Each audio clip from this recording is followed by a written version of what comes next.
টুঙ্গিপাড়া এটাই।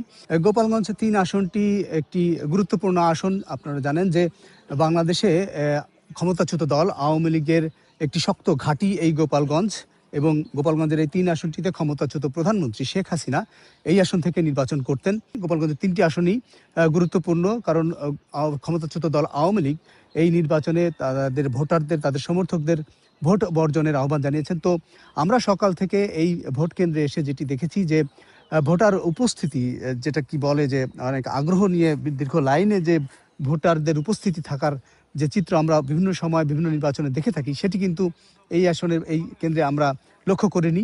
সকাল 7:30 থেকে ভোট গ্রহণ শুরু হওয়ার কথা এবার।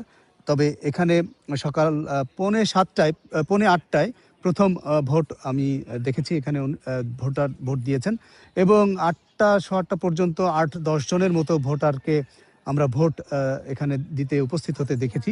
ভোটারদের মধ্যে আগ্রহ আসলে সেভাবে নেই এবং তারা নিশ্চিত নয় যে সবাই ভোট দিতে আসবেন কিনা এবং তো মনে হচ্ছে যে এই গোপালগঞ্জের আসনগুলোতে ভোটারদের উপস্থিতি এবং ভোট কেন্দ্র সকাল থেকে যেটি মনে হচ্ছে যে ভোটার উপস্থিতি অনেকটাই কম হবে সেরকমই একটি ধারণা পাওয়া যাচ্ছে সকাল থেকে সকালের পরিস্থিতি দেখে।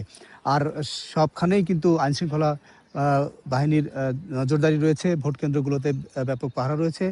আমরা এই ভোট কেন্দ্রে দেখেছি যে আনসার এবং পুলিশের পাহারা রয়েছে। বাইরে সেনাবাহিনী টহল দিচ্ছে।